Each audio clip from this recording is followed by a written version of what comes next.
Okay, I think we're gonna start. It's 6:04. Um, my name's Alan Carroll. I'm the Food Systems Program Manager at Sullivan County's Cornell Cooperative Extension. Today we're doing a panel on CSAs. We have Melinda Meadow. She's handling the chat. She also works at CCE with me. She's the Food Systems. Oh, what is it? What's your exact title? Food System. The long CCE Cornell title, the Yeah, Food Systems Senior Issue Leader. senior. And then we have Jesse Goldfarb from Tributary Farm and Kate, and I don't want to butcher your name, It's Ansreicher. and Stryker from the Hudson Valley CSA Coalition. We're still waiting on two other people. They may sign in. I'm hoping they do. They confirmed they would be here, but I think we're just going to start. You used to organize a CSA, Alan, so you Yeah, can I always can I can do a pitch in. I panelist. I used to organize the CSA. My background, I used to organize the CSA for the Lac and Food Hub. It was a multi-farm CSA. We used to buy from about like 10 or 15 farms and put together a CSA weekly year round. So I do have some experience with this myself.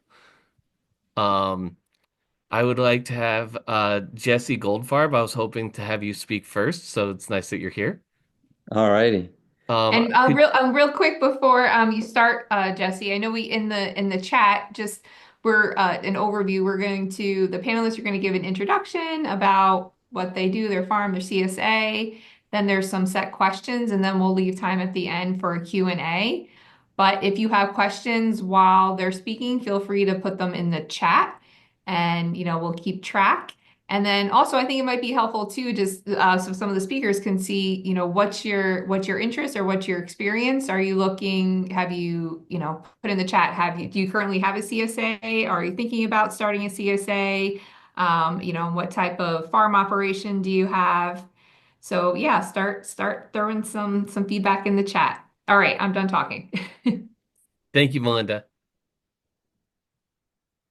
So, Uh, Jesse, could you tell us about your CSA and how it's run? What do you offer? sure. My name's Jesse. Thanks for having me. I'm happy to be here with you all. I work at a farm called Tributary Farm, and this will be our eighth season in business. And we didn't start out as a CSA, but we sort of became CSA as our bread and butter. In during COVID, actually, we started doing farmers markets, and then during COVID, we saw a big shift where our market wasn't really doing well. It also wasn't a great market, and there was a lot of demand for our CSA. So at that time, we had been doing both, and we sort of, from that moment, the demand has just continued to this day. We now have, last summer, we had 400 members in our summer share, and we do a summer share and a winter share. So we operate a free choice CSA, and it's all member pickup on site. In the summer, we have members picking up twice a week. Well, they pick one pickup day a week, either Wednesday or Saturdays. We like to split our harvest sort of equally throughout the week, so we keep our plants looking good and we keep the freshest stuff going out to members. And we do that for 26 weeks of the summer, usually the end of May through Thanksgiving. We take a week, we do a Thanksgiving market just at our farm, and then we start the winter share the next week, and that becomes a bi-weekly share. And that is like 50% roots and 50% greens from our high tunnels. In the summer, we have sort of other flexible share options. It's mainly a vegetable share. We do include strawberries in that, and then we have add-ons for sale at a little farm store that's right now it's just open during CSA hours, but we bring in things like bread and cheese and other baked goods, and we sell our kitchen products there, which are like pestos and soups and jams. Actually, for the first time this week, we're including some of that kitchen stuff in our winter share because with all this really cold weather, the greens haven't been growing very quickly. So, we've been busy this week making like beet hummus in the kitchen and butternut squash soup from all our butternuts that are going bad to try to fill out the share. Let's see. We do low cost options, so we have subsidized shares where you can pay what you want. About 40 people do that in the program, and then we do CSA as a snap through Glenwood. Thanks, Kate, and your team for that program. Um, and we allow for flexible payment and timing. So I don't manage this very well, but just through Google Sheets and, people paying what they want and taking checks mostly and um, logging them well. And let's see. We take donations from members to cover the costs of subsidized shares and also donations to food pantries. So this season that amounted to, I think we donated around $23,000 worth. Or sorry, uh, including the subsidized shares and the donations to food pantries, we donated around $23,000 worth of produce. About 15,000 of that was covered by member donations, and then 8,000 was covered by the farm. And yeah, we really value making a good share for members. We do, again, it's free choice, so people pick what they want. We have limits on the board if there are limits. We do pick your own flowers. If we have extras, we'll put those out on the table. And yeah, just love the CSA experience of the members having the land and the farm connection, getting to know the community, being able to make friends, having an end of season party, encouraging members to walk around the farm and enjoy it, um, and to stay in touch with our customers. Obviously, they're there at the farm each week, but we also do a weekly email that has, our offering for that week. In that, there's also a link to an order form. If you're not gonna make pickup, you can order a bag and actually pick out the produce you want in that bag. So we're never just boxing a random assortment for people. They always get to choose, even if they're bagging. And we do sell we charge people that always want a bag, we charge them $1 per bag. But if you just want a bag a couple times a year, you can do that. And that again started in COVID, where we actually bagged everything for that year, according to what people wanted. Um, we do an end of season survey where we're always sort of trying to ask people the same questions about how their produce tastes and was the variety good? How long did it last? Did they think it was good value? In that, we always allow them to give feedback on our crop plan, like what do they want more or less of, and any open feedback as well. I think that's a pretty good overview. Is there anything else I should cover at the moment? Thank you. That was a great overview of your farm and your operation. Can I ask, is your only pickup location your farm? Yep, right now it's just on the farm. Nice. I was hoping to maybe can you introduce your farm or your operation next? Because you're with the Hudson Valley CSA Coalition, right? That's right. Yeah. Sure. I don't want to take up too much time since I'm not actually operating a CSA. But really nice to be here. As Alan mentioned, my name is Kate Ansreicher. My pronouns are she, her. And I work at the Glenwood Center for Regional Food and Farming, which is based in Cold Spring, New York. And Glenwood has facilitated the Hudson Valley CSA Coalition since its inception. Um, and just a little bit about the coalition. It's a network of over 100 farms in the Hudson Valley region. I know that that's up for debate, in fact, what counties and towns are included in the region. But we generally include any county that is touching the Hudson River from Westchester to the capital region, so Albany, and it's facilitated by Glenwood. And through a series of strategic initiatives, our goal is to recruit first-time CSA members, and to help farms promote the idea of CSA and educate people to expand the local CSA member base of area farms. We found when we started the coalition that a lot of farms were taking a lot of shares down to the city. And while they maybe didn't want to completely close those distribution sites, they wanted to be serving their immediate populations and communities, but sometimes we're having trouble breaking through. And also, another part of our mission is to make CSA as familiar and accessible an option for everyone in the Hudson Valley. So, as Jesse mentioned, for the past 5 years, we have operated a multi-farm program called CSA is a SNAP, in which farms that already are accepting SNAP or have FNS numbers can become part of our program, and we give them basically a 50% subsidy so that they can offer those shares to folks paying with SNAP at a 50% discount, but the farms still receive full value for the share because of the subsidy that we provide through a USDA grant. Um, yeah, so I'll be sure to put the link to the Hudson Valley CSA Coalition website in the chat. One of our primary tools is a farm directory where we feature all of the farms that we know to be operating CSAs in the Hudson Valley. And we have a big promotional campaign every spring. We participate in National CSA Week, which, if you're looking to recruit members, National CSA Week is next week. And that's a big time to try to get as many sales as possible. Thousands of farms will be doing it around the country. So we plug Hudson Valley Farms that way and try to get traffic to our website so that people can search by share type, by pricing options, by geography, by seasonality to try to find the right farm for them. Um, and we actually just had a big CSA summit yesterday. Tianna was there, Brenda was there, where we had a lot of educational opportunities for CSA farmers and aspiring CSA farmers in the region. So we offer educational opportunities like that, as well as social opportunities for farmers, because we know that farming can be a pretty isolating career, and people do want to commiserate at the beginning and the end of each season. Um, and something else is we are part of the National CSA Innovation Network. So I'll put that link in the chat as well. It is basically a coalition of coalitions. There is a Pacific Northwest CSA coalition. There's Fair Share CSA coalition in Wisconsin. We all run directories. We're all trying to promote CSA in our respective regions. And we share resources with each other and have compiled those into a resource library on the Innovation Network's website.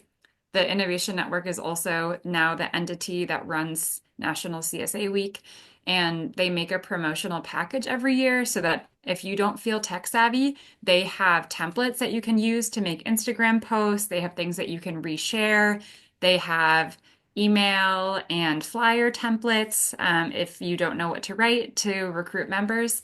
And they also have a huge repository of what we call CSA Ideas Labs. They're basically a series of online workshops and panels where they cover all sorts of topics from flower CSAs to CSA add-ons to different models of accessibility and pricing plans. Lots of nitty-gritty stuff there. So I'll put that in the chat too, and here to answer any technical questions that I can. Thank you for that. And I just want to say I went to your CSA summit last year and it was an amazing event. I'm sorry I wasn't able to come yesterday, but if anyone has the opportunity in the future to go, it's really worth it. So next up would be Tianna Kennedy. Could you please tell us about your 607 CSA? And if you wanted to share your screen, I know you had a presentation. So if you want to share your screen, you'd be welcome to. Sure. I mean, I feel like not doing that now that it's all been informal, but I'm Tianna Kennedy. Right now our project is under the new umbrella of the Catskills Agrarian Alliance, but under that we operate Star Route Farm, the 607 CSA, and are doing land access and farm to institution work and mutual aid work and a bunch of other stuff. So I'll talk about all of it a little bit, but I just wanted to intro by saying that I got into farming now that I think about it through CSA. I was living in Greenpoint and, I don't know, 2005 or six or something like that. And I had met a farmer in Roxbury and we started a little CSA down in the city that was sort of a buy the box CSA because none of us could afford to pay $500 up front for something. And then I got more and more involved with the farm. I started farming with her. I worked at Lucky Dog. We had a market style CSA at Lucky Dog. And then when I started my own farm, I was, had lots of student debt, student loan debt, didn't own land, didn't have a multi-generational wealth. And so the CSA seemed like the smartest way to start our farm. But because we hadn't broken ground and because, I was a new farm owner, I thought the smartest way to mitigate risk for the for the members was to have a multi-farm CSA. So I partnered up with some of my buddy farms, and when we started Star Out, we started the 607 CSA at the same time. And then our whole thing, and I'll go through this little presentation as fast as possible, but from the very beginning, we were like, talking about how we could create an economy of collaboration. We could scale through, working together rather than each farm, getting beyond their means or quality of life. And it was sort of my little like stump speech for a while until the pandemic hit, and then everybody was like, okay. And this my small little CSA and farm became this enormous, crazy, unwieldy beast. So now we have like 800 members, 40 locations, 53 farms involved, and it kind of grew beyond the scale that I had imagined. And then because we started doing a lot of mutual aid work and a lot of other people got involved, we turned it into a nonprofit. And now the CSA is just one of those enterprises within the nonprofit. But because the CSA was so robust and created a volume, it created trucking infrastructure in a really, we're located near Oneonta. Like it's very, very rural, super like not wealthy area. And it's really expensive for the farms up here to get to the city. So the trucking that the volume of the CSA created enough trucking that now we're piggybacking for the mutual aid work. We're using it for a bunch of farms in the Hudson Valley, not just our farm. So we're creating like a mesh network of trucking because of the CSA. We're using it for the farm to institution work and for the pantry work we're doing. So like the CSA, the multi-farm idea really made a lot more possible than I ever had anticipated or hoped for, which is cool. But the nuts and bolts I don't cover in this thing that maybe I'll get time to go through, or maybe I won't. But it's very much like Jesse's. It's 26 weeks, and then we have a break and we do a winter that's every other week. We have a sliding scale. We do food sovereignty. We do the like solidarity shares. We also work with Rural Health Network to do prescription program projects so that people can use their scripts to buy a CSA share, and we home deliver. We also do work with CSAs of SNAP also, which is amazing. We worked with them and a second CSA that we were running with Troy Commons at a New Roots community farm in the city, in the Bronx. And so that was sort of like a spin-off CSA from our main CSA, in collaboration with another group of farmers. So it's gotten kind of crazy, but it's gotten to this scale because, we've been around for a long time. It didn't happen all at once. I will just breeze through this super, super fast, just because it has some cool pictures. Can you guys see it? Um, so, uh-oh, how do I get, do I, oh, there we go. Okay, so there's Amanda and Francis. Francis is my co-ED now. Amanda's my farm partner. That's us feeding a free fridge during the pandemic. That's Amanda. This is us doing farm to institution work. Because we're scaling, we're aggregating at such scale from so many farms, we're now working with local schools, which is cool. So we're making a local tomato sauce with SUNY Delhi and BOCES school system. This is our pack. We have a second location because Star Route's too small, so our pack happens at Lucky Dog Farm in Hamden.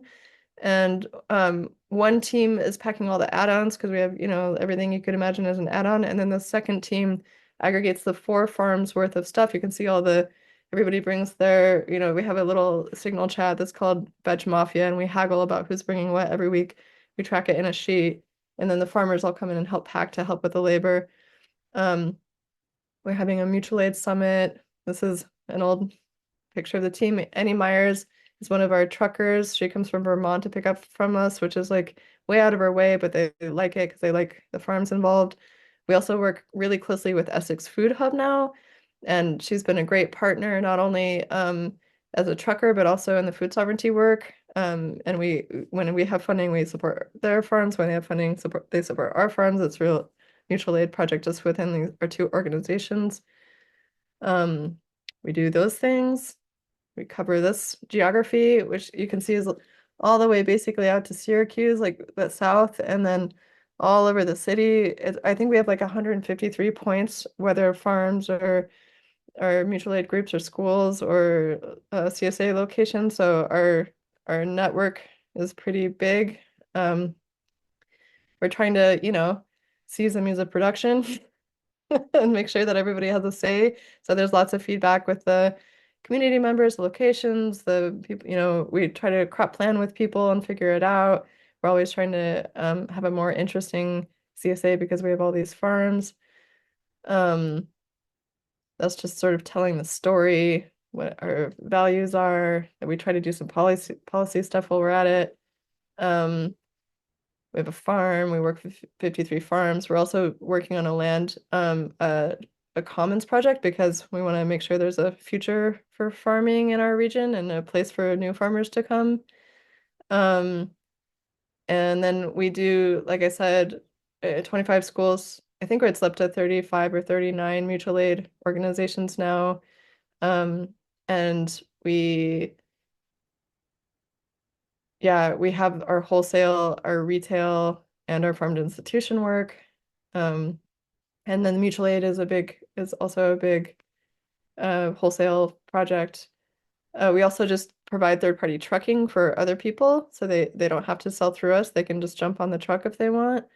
This is how we kind of like create a nice little catalog to let people know what we have, and they can order it wholesale or retail. That's an old one. We're inspired by our people that came before us that didn't like middlemen, and we agree, but that's one reason we became the nonprofit was so that we're not taking we let the farms all set prices and we work with the farms at their level and just try to do our best to market and to help them. So we're really a point of connection rather than extractive with our community.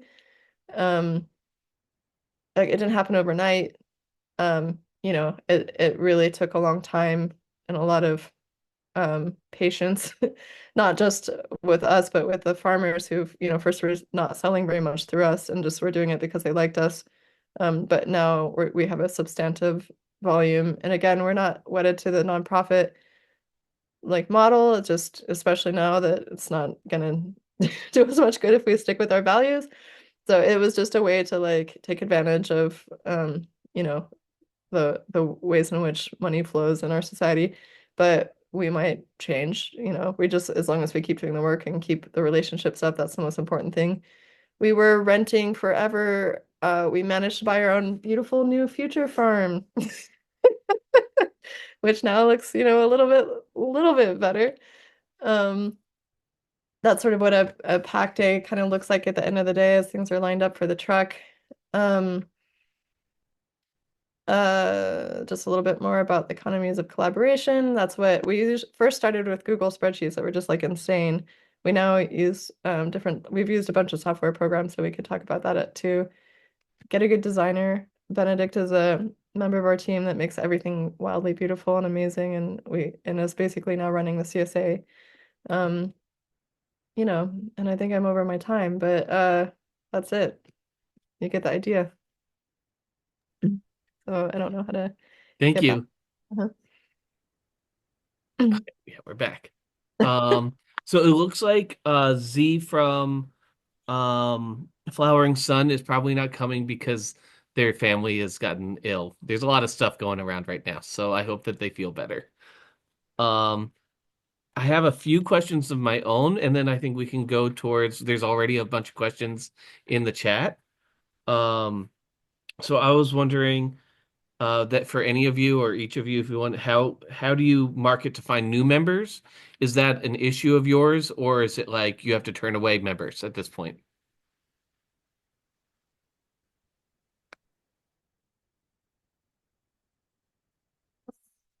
Do you want to go first, Jesse? Oh, sure. Um, yeah, I think for us now, we're not turning away anybody in the summer, but we are turning away people in the winter. So that's again people who can pick up at the farm. We probably have 30 people on our winter share list, our winter wait list, and we do about 225 members in the winter. So there's still more demand for winter. We find that summer we can still take as many people as will join, and this it's gone up every year since we began. The first year that we did it seriously, again, this was before COVID, but we had, in our second year of farming, 50 members while we were still doing markets, and then it probably doubled the next year, and then has crept slowly up to now the 400 mark, and hopefully, a bit more this season.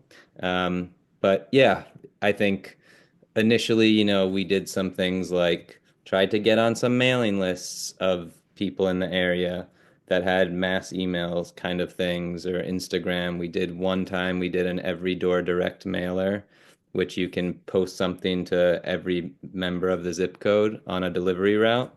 Um, but yeah, mainly we have a really nice location and we're on a main road. So just putting a sign out on the road was the main thing that helped us. I can go next really briefly just because Glenwood also has a CSA. I'm not on the farm team, but I'm actually a CSA member because it's my place of work and it's very convenient and delicious. Similar to you, Jesse, we have a much smaller winter CSA, and we actually have a spring CSA as well now, with specialty greens and that sort of stuff. And those ones sell out like hotcakes, because it's very scarce. And Linwood is in Putnam County, and there are not that many organic vegetable farms in Putnam County or even Southern Dutchess County for that matter. And so for us, we've been around for long enough that we do sell out and do have wait lists, at least for our vegetable CSA. Our meat CSA is less popular, I think in part because it's a higher price point and there's more education required for using frozen meat. And there are also a lot of unfamiliar cuts of meat because there's such limited options at the grocery store. And in fact, so many different ways to butcher and process an animal. So that's a bit of a heavier lift, but that has become more popular over time.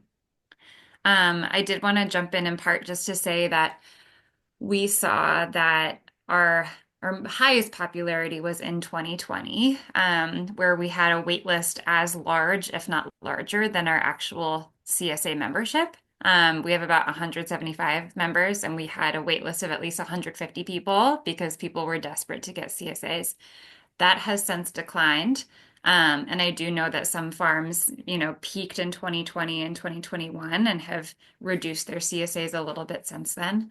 But I think that, and Jesse and Tianna haven't said this, but they communicate their CSA models very clearly, and the more clearly you communicate, then you're going to attract the right people who are the right fit for your CSA, and that will really help with your retention rates, and also will help with your um, your sustainability as a farmer. Because if you're making exceptions and bending over backwards to try to get more members, and they're not actually the right fit, and they're a pain in your butt, then it's going to be a bad situation for everyone. So just wanted to jump in, but I'll let you talk, Tianna.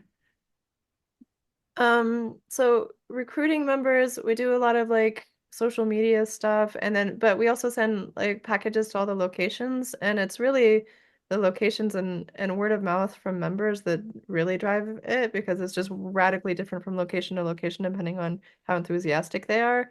I used to always I sometimes we also throw parties, and that's always fun to like get people excited. Um and our limiting factors are trucks. We only have a 12 pallet truck going to the city, and that's like where we have to cap the CSA. We do now that we're going more than once a week, we're having like spin-off CSAs, and we're excited about trying to do some market style CSAs where you don't pre-pack the bags because that is very labor intensive. Um, but and I'm the same as again as Jesse, where the winter we do cap it because it's just we don't we still try to be really local. We sometimes work with Essex and their farms, but there's not a whole lot of winter veg, and sometimes our farmers prioritize their winter like markets and just have a finite amount of food. So yeah, we try to be responsible in that way. But yeah, I think we're and yeah, and it's also just a lot of work, you know. So I think we do end up with a waiting list, but we don't turn anybody away. So if like somebody writes to us and wants food and can't afford it, we figure out a way to fund that. So we do solidarity shares and stuff like that. We always slip a couple people in, even when we're supposed to be full because we are suckers. Um, but yeah, I think that's the way we do it for the most part. Yeah, and then I'll talk. I think yeah, Cheyenne's questions here are really great, but we'll just see how it goes. And I yeah, okay, I'd love to answer those too when we have a moment. I just wanted to add because I did run a CSA for several years, but the CSA I ran was through a food hub, so it was a little different. It was like an aggregator. So our shares always went up in the winter because we have a very robust market system in Sullivan County and Wayne County, like where the food hub was based. So people were shopping for their vegetables at markets during the summer, and then in the fall we would see it tick up. And so we would normally have about 80 members during the summer, and since it was year round, we never took a break. It was every week the whole year. During the winter, it went up to like 130. So it was just we would have more interest just because people didn't have access to markets anymore. So they wanted some way to get local veg. And since we were multi-farm, it was easier to like spread out who we were buying from over the winter because it is more restricted of what you can get. And sometimes we ended up buying from like Lancaster Farm Fresh to like get greens in because none of the people in the the farms that we were normally working with would have greens. So we had to like be creative in the winter, but we tried to always take the we also ran it before COVID, so I ran that CSA from 2017 to 2000, like mid 2019. So it was a different world back then. Um,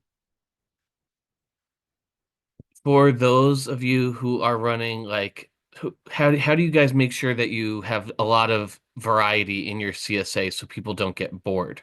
Is it like planning before the season starts, or do you work with your other farms for the multi CSAs to like plan what everyone's going to grow? Or do you just kind of like meet each every week and ask, what do you have? Um, I guess I could start. I think for us, it comes down to really good crop planning and always continuing to let that crop plan evolve as to how the season goes and how the farm team sees the fields and the variety, as well as the CSA members.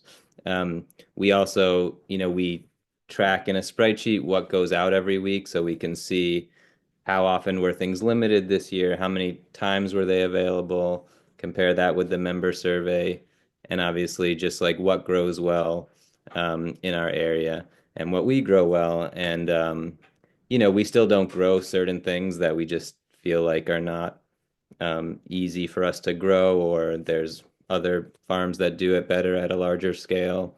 Like, we tried to grow potatoes early on, but we get really bad leaf hoppers and we don't spray that much. And it just makes sense, like, doesn't make sense for us to do that if we can buy that crop in or, um, yeah. For us, it's all of the above. We do crop planning. We do try to do some scheming, especially in the winter where we're like, okay, we really have to plan this out because of, like you said, buying in or whatever. And then we also haggle because things never work out the way that you want them to. But one thing that we did have found interesting is like one of the pitfalls of doing the multi-farm CSA is people like to grow the same things. And so if everybody wants to contribute the same things, then that means sometimes it's even more boring because then you end up with the same stuff week after week. So that is something that we're trying to analyze our data and like figure out what exactly we have contributed all these years and how we can more diversify. But the way that we've handled that is to just be like, hey, this farm, why don't you grow one weird thing, so everybody, so that we can make sure that things are fun. Or sometimes we do value added stuff, or sometimes we'll buy in a watermelon from one of our Amish farms or something like that, just to like keep it interesting. But yeah, so I was like, it's gonna be great with all of these farms, and it actually sometimes makes it even more boring. So that was surprising for me. I don't have much to add, but Jarrett Nelson is the head of the vegetable farm at Glenwood, and he has a very, very detailed crop plan. He's been working on the same land for over a decade now, and so that provides a lot of wisdom in terms of what grows well where, and also has a huge repository of customer feedback. One thing that I just wanted to add was another layer that you have to consider is what the structure of your small share is, if you have a small and large share, because in our case, our half share is every other week. And so Jarrett has to make sure that there's variety every single week and every other week so that they like if you're in like half share group A and you see that on a B week they get sweet potato greens, but you're not going to get them because you were off that week, then people get jealous. And so he has to try to stagger things in a clever way.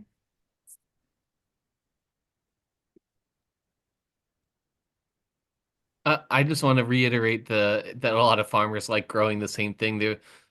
For one of our winter CSAs, we had like 5 farms with greenhouses, and they all grew spinach.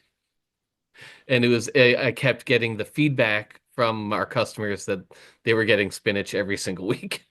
And I think we got one new farm that year who grew miner's lettuce, which is normally not an exciting crop, but everyone was ecstatic to get miner's lettuce.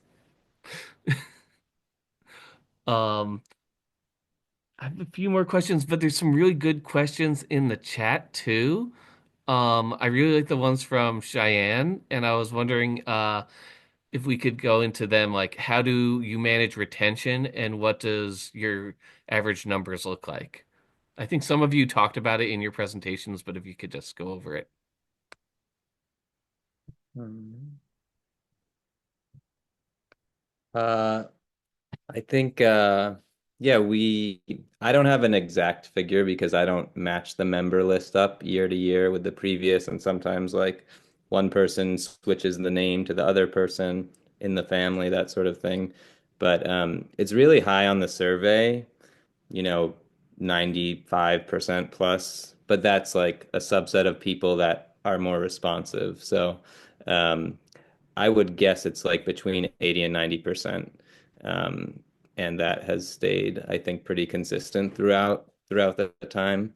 Um, but yeah, I should be a little bit more diligent to get like an exact figure so I can track it better. Um, and yeah, in terms of managing it, I mean, again, we're just trying to do the best job that we can. It's in obviously our self-interest to give people, the best share that they can get and the most enjoyable experience. So, continuing to listen to feedback, always trying to improve, is something that's really important.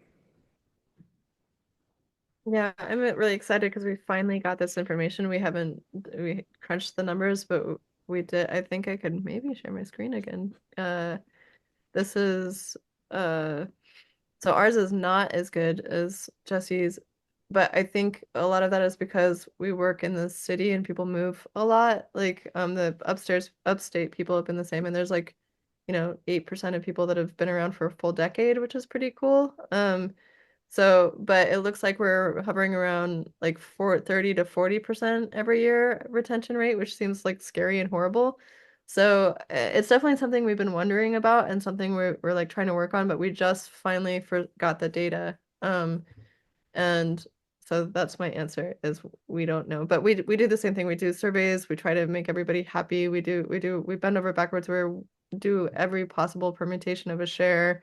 We have all these add-ons. We like let people move things around. We let people take time off. We're as about flexible as we could possibly be. So I do think a lot of times people drop out during the year, even not because they're unhappy, but because they just move or whatever. So I think especially in the city, given the volatility of like life in general, it'll be interesting to keep tracking this and see if we can do better. But that's where we're at right now.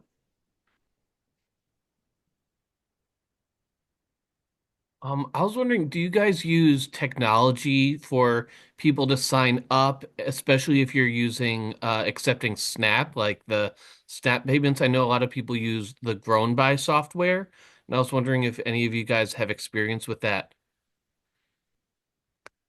Hey, do you want to speak to that? Sure, yeah. So my colleague Michelle Hughes is the most knowledgeable in terms of different technologies that can do online Snap transactions. The rollout of online Snap transactions has been very slow, and very frustrating for many farms. And so, in fact, at Glenwood and at many of the farms that are part of CSA is a SNAP, they're still using physical terminals. And we just have a terminal that we use specifically for EBT transactions, the Ingenico 5000, I believe. Um, yeah, it's a little clunky, and you have to have a secured Wi-Fi network, which is really frustrating because for our other transactions, we use Square in our farm store. Um, and then we sell our CSA shares through Gray's Cart, in fact. I think that our decision to go to Gray's Cart was mostly because of our meat enterprise, and the fact that we needed a good inventory system to sell different species and different cuts of meat. Um, yeah, so I can't speak to how well it's worked for the CSA. Yeah.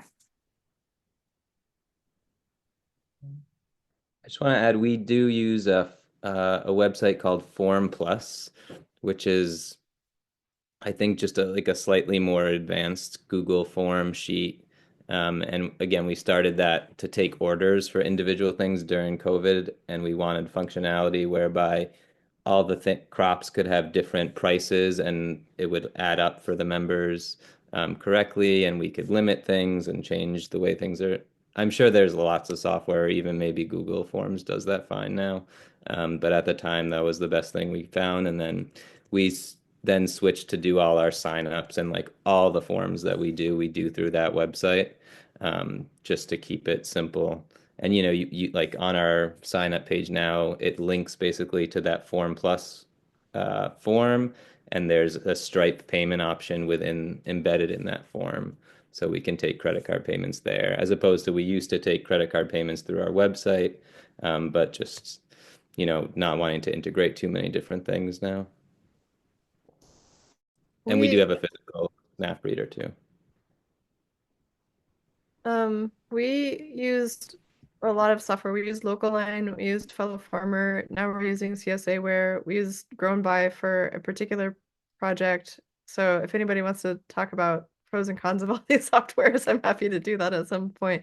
We're kind of sticking with CSA where for now it's not amazing and it doesn't integrate wholesale into it, but we're so complicated and it does do a lot of the functionality that we need for our very complicated CSA. But we also used yeah, I forget which Snap like integration we used for the for the city one, but I can look that up and provide it after the fact if that's helpful for anybody. But we're finding it very difficult. We tried to integrate Snap into our main CSA for a really long time, and it's really hard to get an FNS number if you don't have a physical location or like a brick and mortar market.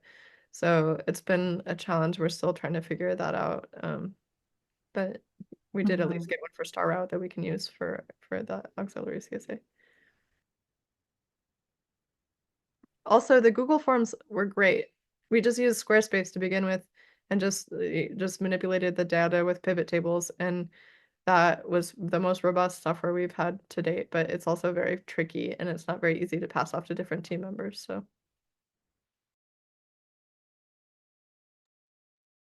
Can I ask if there's any educational um like events or materials that you put in, especially when you have like vegetables that are maybe uncommon, like uh when you're putting in something that's different for people to actually use it so that it doesn't, go bad in their fridge because they're scared of it.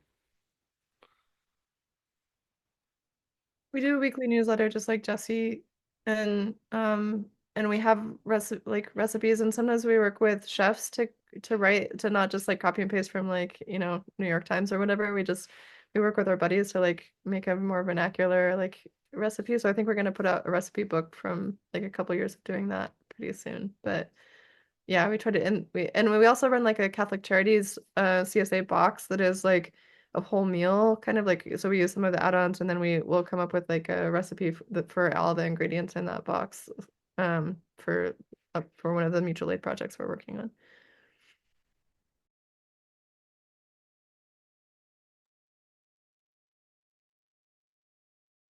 Um,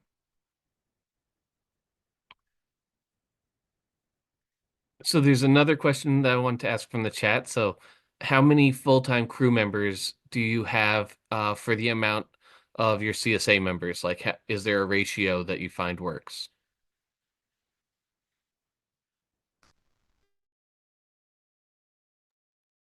I guess we're around 50 to 1 for our summer share.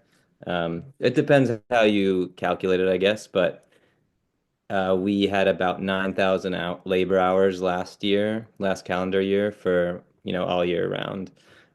In the winter time, the full-time employee equivalent is probably like 3 people split amongst 5 people. And in the summer, it's probably, 7 or 8 people, some full-time, some part-time. But, if you imagine a full-time schedule would be like 2,000 hours a year for one person. All year round, we're like 4.5 full-time people, something like that.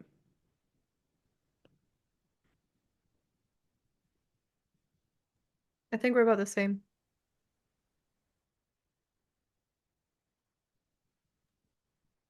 So that was all the questions I had prepared, and I was wondering if anyone in the audience has any questions to ask our panelists. And there are a few still. I know you asked the one, but there were Oh, a couple in the chat also. I don't believe we got to them all.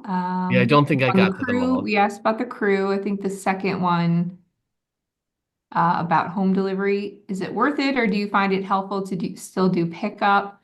Um, Please speak to delivery for CSAs and logistical tips. Yeah, go ahead. We did talk about this one. We did home delivery during the pandemic, and it like because we were just like we got to get food to the people, and we thought we were doing this amazing public service, but really the people that ended up purchasing it were like the wealthiest people, or like getting, and so we were just driving up to these mansions and like wasting so much money on fuel to do that.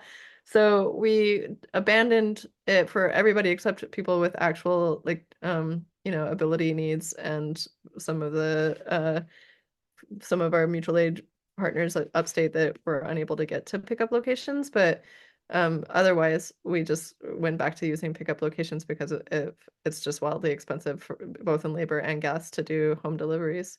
We also tried doing bike deliveries from pickup locations to people's homes in the city because we thought, oh, we got to get food to the people that, maybe they have kids or it's hard to get to a pickup location or whatever.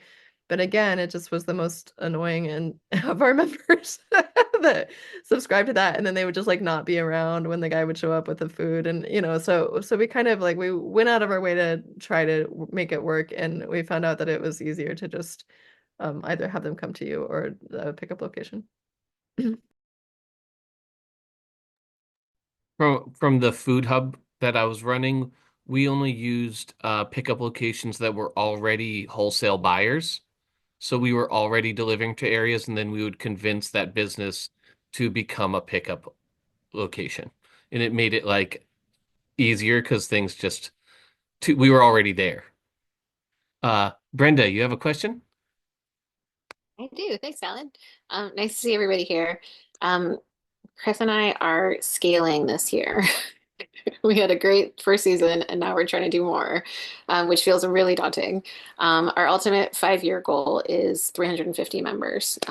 We had 60 last season. We're aiming for 100 this season, and I'm hoping to just get anyone and everyone's thoughts on sort of what you would do differently if you could go back and start scaling again.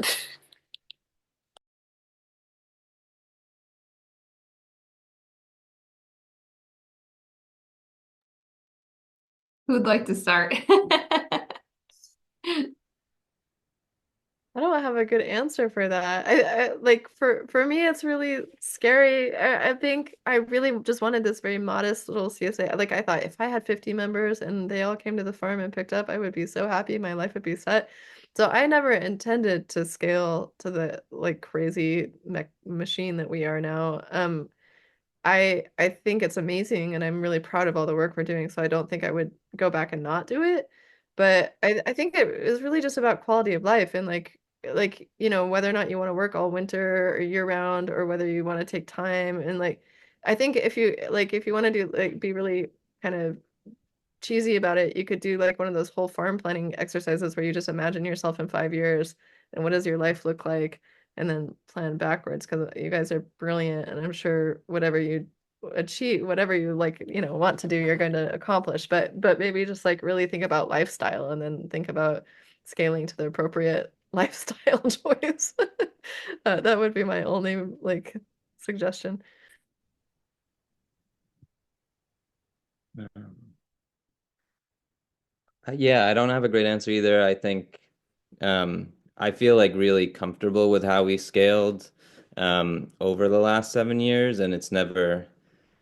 I think it always feels like a little more daunting in the winter when like we put a number on a spreadsheet and it's like we got to reach that number, and then like we always make it there, and it sort of came naturally. And again, like our biggest growth year was like in shifting markets into CSA. But I think from like that second year onward, we only grow like, 20-30% each year and like compounded over the years that gets you there to the numbers that you want to reach. So it's not super drastic. And then we're always trying to like every year we're still doing wholesale. And, my philosophy is like I'd rather have more CSA members than wholesale accounts. So if we always try to, for us, we don't do that much wholesale. We do maybe $40,000 in wholesale. Um, and I'm always happy to shift that into CSA members. So that becomes like our buffer, and like we're always gonna accept more members if we can get there. Um, and then just like cut down on wholesale. Um, Is but there a reason why you prefer CSAs over wholesale? Because that's our other sales channel. And we're aiming for like a 60-40 balance, but yeah, I'd be interested in hearing more why you prefer CSA. I think, everyone is going to be different. It's going to depend on what you have. But, we're already doing CSA. I feel like if I were to sort of rank all the outlets, like members for us coming to the farm, they're getting more enjoyment than like a member in a restaurant who might not even know where the food comes from, or in a grocery store that like maybe some market, whatever it is, like some accounts are different. And like I think it's just a matter of, finding what works for you. But for us, we're like prioritizing that members coming to the farm are going to have like the most impact for us, and we don't have to go anywhere. It's easiest for us. We're already doing every Wednesday and every Saturday. The parking lot like sometimes is busy, but people park on the grass, and like, the value of lots of people coming to the same place gives people enjoyment too because they're bumping into friends, they're like gathering with other families, and it's become like a little bit of a meeting place. So I think having those windows and where lots of people can come is like, occasionally members will complain like it's too busy, but for the most part, it's just creating a good experience for people. Um, and the margin too is better, you know, than wholesale. So I think like if you have the right wholesale accounts, it's really wonderful. It's dependable, you know what to grow, people buy, and we have that with a few places, but we've also like gone through times where like, chef doesn't really order that much or they don't go through that much volume and it's not worth it for us. So I think it just depends. Yeah, we've really enjoyed, we similarly did a lot of wholesale with like other food justice organizations and really enjoyed it. But with funding being a big question mark, we're just thinking really carefully about everything. Yeah. And Alan, you have another question in the chat here. Yeah, Melinda, I I see was this gonna new say one. one thing. Oh, I'm not a farmer. Well, I'm not a full-time farmer. I should give myself more credit because I started working on farms when I was 14. Um, But I think that starting, right, obviously, Brenda, you and Chris are in a really exciting and scary situation in which you are scaling at the same time that you're moving and working with new land. And so I think like being really generous with yourself this coming season and also mostly focusing on crops that you already feel really confident about, that you're like, we nailed that last year. And like, we know that even in this new environment, we can do that again. Because there are going, yeah, okra, let's do it. Yes, the things that you feel like most comfortable and excited about, because there will be a lot of unknowns. And I know that's something that's been key for Jarrett and the Glenwood team is we have really clay heavy, compacted, not super fertile soil. We do have 1 acre of like pretty good south facing growing space where they do no-till intensive. And so that has a pretty high density of food. But then the remaining acres, which are like 7 acres or so, are tractor scale. And they have, I think, a sixth of that growing space is fallow every year. And that's built into the crop plan to cover crop it. We've done some cool grazing of the lambs up there, so they eat some of the cover crop and then their manure gets turned into the soil. But it was just too much of a strain on the land to grow it all at once. And it's also a kind of big pain to like try to open up new land every year. So just keep that in mind too. Thank you all. Appreciate it. Yeah, I think just one more thing that Kate touched on is like one metric that we find important is like profit per acre for like all our vegetables. So like every year we try to improve on that just by getting better at growing, getting more efficient, not failing on so many things as we did early on, um, and like honing in on what works and refining practices for the crops that had issues. So that's something we pay attention to every year and we're still like trying to increase that. At some point, we might try to decrease it if we want to grow things that we know are sort of less profitable. Like it might make sense, but at this point, we're still trying to really like hone that in. And I think one thing that was just like instrumental for me in terms of improving that and the growth was just having really good team members, obviously. I think in the first couple of years, I struggled with having people that weren't committed or serious, or I wasn't very good at my job. And like it was only until year 3 that we had people that had a little bit more experience and stayed on the farm longer than a season, and that really changed everything, I think, in terms of making things comfortable. Okay, so I got another question from the chat from Emily. It's for summer CSAs, when do the majority of CSA members sign ups for your farm? Is it the dead of winter, last minute, or a mixed bag? For example, when we started our CSA, April was our busy month for renewing members, but the last 2 years, 80% of signups occurred super early in February. This year, it seems our regulars aren't signing up as quick, and I'm not sure if it's because it's really winter this year, which it is, or are people in a state of uncertainty? Uh, I can answer that. Usually if I'm sorry, it's going to swear. If if we start on time, people will sign up in the middle of the winter, but usually we're like running late and don't get our, CSA up until like March, and then you miss that early bird sign up moment. Usually the bulk of our people sign up a week after the CSA starts, It's like panic, panic, panic. Oh my God, we're not gonna get enough members. And then like 2 weeks later, you're like, telling people there's no more space, So it's like people are kind of like when it's in front of them, they're like, oh, it's like it's not till it's summer and everybody like realizes there's food that they really sign up. So I used to panic and stress out, and now I don't sweat it. I know that we will get our members. But it took about a decade of me panicking before I was finally like, you know what? It's gonna be fine. We've never not gotten but I think the early bird thing is great, and the CSA week and all the organizing that Kate and all of those guys are doing is so helpful to raise awareness and to have solidarity with the CSA community instead of like being, working, in competition. So all of that has increased our winter signups, but I think that people are scared and the climate is crazy, but everybody needs to eat. So as long as the pricing doesn't go out through the roof, I think or it's going to be fine.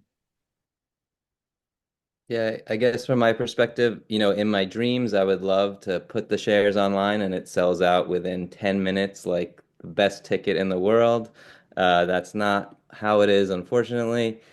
But one day, if we keep working hard, maybe. But we do like, whenever we put the shares up and we do try to like meet or at least not be too far behind where we were from the previous year. Usually it's like early February. Um, but I always do track like how many signups we get per day in the first week and then per month after that so that I can do things to increase it if we need to or feel like it's going slow. Historically, I'd say we get like 50% of our signups in the first month. Of that first month, three-quarters of that comes from the first week almost, and then people trickle in, and then in the months after that, maybe March we get 20%, April we get 10%, and then May we might get 20% again because it comes um, when people are, needing to actually do it. So, and yeah, it changes a little bit, but I do use it like as an indication of how much excitement there is or how, like I want to compare last year's first week and at least be on the same number or a little bit better. And if it's not, then I want to like maybe do some more marketing or something. Um, there's always like a second email that will get a lot of stragglers too. So it's like I'll sort of let the first sign up wave fizzle and then I'll do a new email to everyone except the people that have already signed up, and that will get a second wave. And then from there, decide on other strategies if need be. Um, I think one other thing that I'll just touch on is like your share type. And for us, we started as a full share and a half share, and then there's a 15 week and a 20 week. But one thing I've been seeing is that more people have been moving to half shares over time, and I don't really like that because it means less food. It's like everyone's, still takes time. Everyone still wants the best thing. Everyone still wants to pick your own, all of the things. So we've seen sort of a strategy of like moving that half share to become more of like a two-thirds share as like a strategy to increase the amount of food per person. And like even if we are losing full share members, we're trying to slowly increase the half share. We still call it a half share, but maybe one day we'll call it a two-thirds share. Um, Um, I have a just question oh really yeah, go ahead. about that strategy because we're seeing the same thing and it's also annoying for us. And would you ever consider getting rid of the full share and just splitting the difference and doing a two-thirds share? I mean, for us, it's like, we don't really track anybody beyond like when people make orders. It's more of just a tool for like people to use and do their own math because they're coming in, they're doing their own math. So I wouldn't take it away unless it was like really nobody wanted it. I can look at our share breakdown if you give me a second. But yeah, I don't want to I want to encourage full share. So like we give the full share a bit more discount. Like if they pay 34 a week, they get 36 a week. Whereas in the half or like what's becoming two-thirds, they might pay 20.75 or 21.75, but only get $22 of value. So like I am trying to encourage the discount. And again, like people can pay, those are suggested prices. People can pay what they want, but I definitely want to encourage the bigger shares.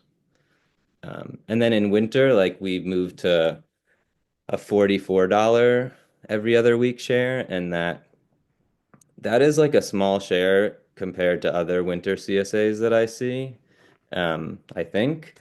But like since we started that share and it was like a 30 something dollar and then it moved to, 36, 40, 44. We get a little bit of pushback that like that's a little bit much, even though it's every other week for some people.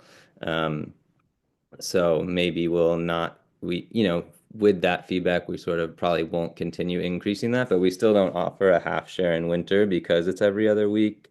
And like people can always share a share if they want. Um, and again, like if we didn't have anybody on the wait list and it was a bigger issue, maybe we'd consider it. But I think again, like you got to consider what works for you. You don't want to do everything that people want if it doesn't make sense for the farm. Do you all think the trend towards half share has more to do with the price or with the amount of vegetables they're getting and not knowing what to do with it all? I think price personally, because in the past people already share their full shares. Like we in our survey we're like, how many people do you feed? And it's usually like 3 person per CSA share. Um, but I think yeah, we're all increasingly poor. So I think that that's my it's a guess. It's not, scientific. Yeah, I'm not sure. Um, I was just gonna look at our numbers to see like how much it's changed. Um, While you're looking that up, Jesse, yeah. so one thing, yeah, Tiana, you said that you ask member farms to spread the word. I know that there are some people who, if you have superstar members, as we discussed previously, word of mouth is by far the most successful promotional tool for CSA. Every year, the CSA Coalition has a farm survey where farmers, like at the end of the season, tell us about how their CSAs did, and all of them say that the best way for people to hear about the CSA is word of mouth. So I have heard farms asking people to tell their friends. And if they successfully refer someone, then maybe in their sign up form, they have something that says, like, were you referred by a friend? If so, who? And that loyal CSA member who successfully recruited a new person gets some sort of bonus, whether it's like a pint of local ice cream at the first pickup or like you pick access 1 week earlier than everyone else, that sort of thing. So I know that Corinna Bench from My Digital Farmer, who's based in Ohio, talks about that sort of referral bonus in some of her classes and podcasts. Yeah, and I think I can't exactly speak to the reason in terms of our numbers. Like we basically dropped 1% a year from full share to half share. So when we started, there was 34% of our shares were full, and uh, that has moved to like 27%, and half shares have gone up by that much. Um, and there's also that includes like 15 and 20 weeks, which are full shares too. Um, but yeah, I think part of its price also we do allow people to buy extra produce in the summer, so they can meet their half share and then they can buy whatever they like. And we've tried to do like early on when we like noticed the trend, we tried to like send an email to everyone that was a half share member and give them an incentive to bump up to 2/3 share. And only like a handful of people did it. So it didn't seem like a useful marketing strategy. Um, so that's why we're just sort of doing it secretly. Hopefully, no members are on the call. I just thought of a question. So farming is a very, very tough, and people tend to put all of their efforts into it. How do you guys maintain like your work-life balance while trying to serve so many people with a CSA? Like, do For you me, make sure there's time off or you don't, or I'll let somebody else go first.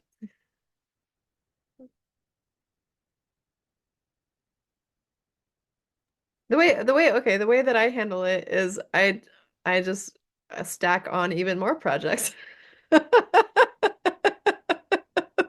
So when I'm not farming, I'm doing one of the other three things that I like to do. But yeah, I don't have a good work-life balance. I do try to go to the gym and I do try to go out with friends at least once a week. So like just like little things or like moments in the day where you're like, this is when I'm just having my coffee and ignoring my phone or whatever, like that's sort of how I do it. I think for me, it goes back to like what we sort of touched on earlier in terms of like getting better each season, having really good team members. Um, Early on I worked 7 days a week. Now like I have a family and I have two young kids and like there's some hard stops and we also like stagger the work schedule so that, some of us work Monday through Friday, some of us work Tuesday through Saturday. So I'm a through Friday person. A lot of times like I'll go over with our family on Saturday for CSA, but we're not like there to work. Um, and, on Sunday, I'm just like doing greenhouse or little things like that usually. Or, I can go away and someone else can do that too. Um, but yeah, I think, I don't know, for me, having a family was like the hard stop. And to the point that like now, I'm sometimes taking my school kids to school in the morning, so I don't get to the farm till 9 some days in the summer. Um, and we're leaving by 5, and it's sort of just like, yeah, there's occasions where I'll stay or, um, when things really need to get done. But I don't know, it just sort of like became naturally in the schedule and you know, we were able to accomplish it well because the team was getting better. We were getting better at what we were doing, and not trying to do too much.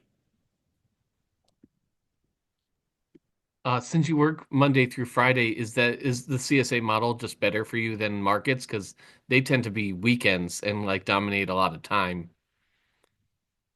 Yeah, I mean, we do have a Saturday CSA, but yeah, certainly like not having to do both days or early on, like we did a Sunday market as well as a Saturday CSA, and that was a bad schedule. Um, but farms that do that, I know some farms take Monday off if they have Saturday and Sunday. Um, so I was working on a CSA farm last season, Massaro Community Farm in Connecticut. And some things that, I mean, right, during peak season, you're going to be tired and it's going to be hard to cook and it's going to be hard to see friends during the work week and you're going to be dirty and tired most of the time, at least in my experience. Popsicles do so much. Having a steady supply of popsicles was like really huge, especially given that summers are getting so hot.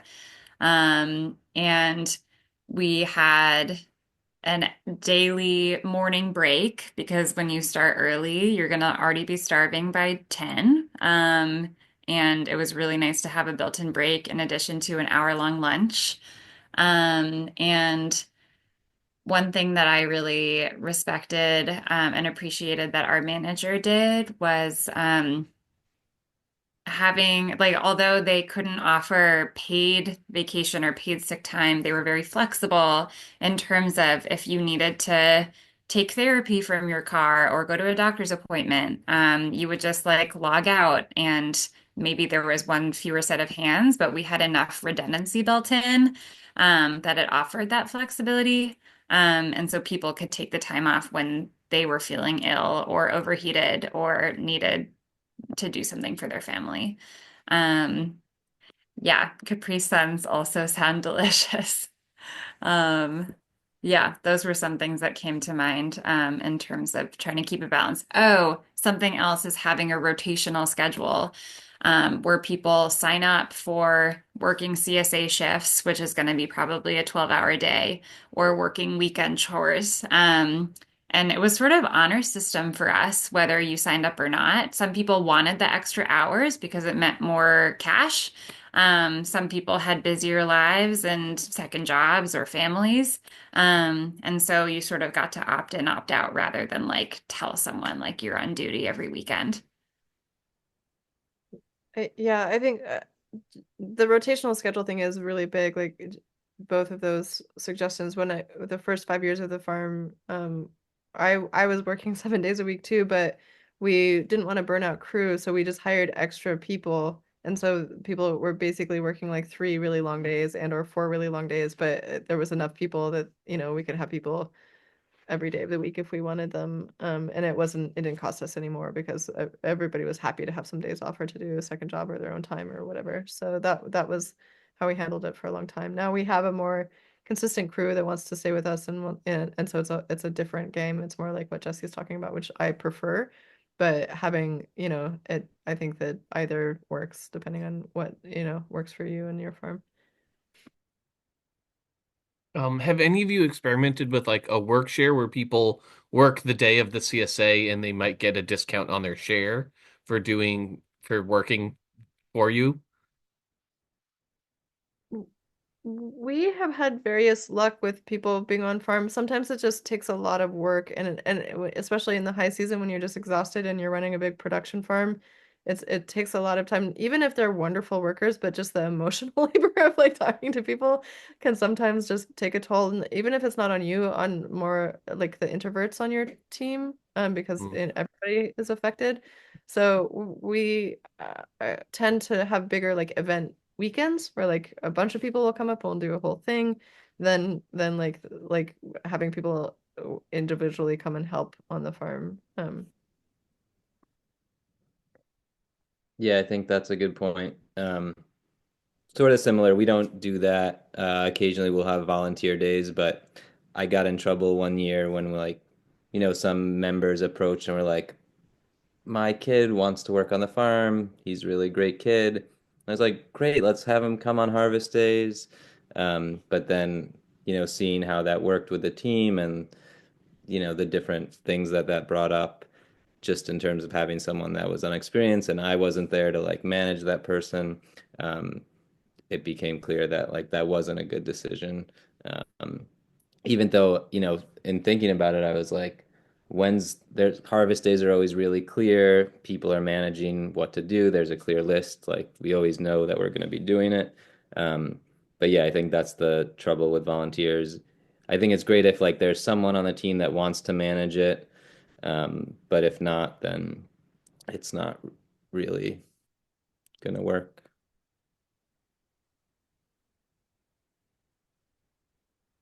So are there any more questions from our participants? 'Cause- Melinda, do you see any more in the chat? I don't see any more questions. I do not see any more in the chat. I So want to everyone, thank this was Alan's first workshop that he's done. So we have a round of applause for Alan. Also, it's a really small group here. Some of the people didn't speak up, but like if anybody wants to reach out to me or probably any of us, please do. There's, if you think of something in 20 minutes after we sign off, like we're very friendly, so happy to continue the conversation. Yeah, and if anyone has questions about food systems in Sullivan County in general, you're always welcome to contact me. I want to thank all of our panelists for spending their time here tonight to educate us. And we are recording this, so it should be up in our YouTube page eventually. It might take a little while. So I want to thank everyone. Um, and have a good night. And yeah, is there anything else I'm supposed to say, Melinda?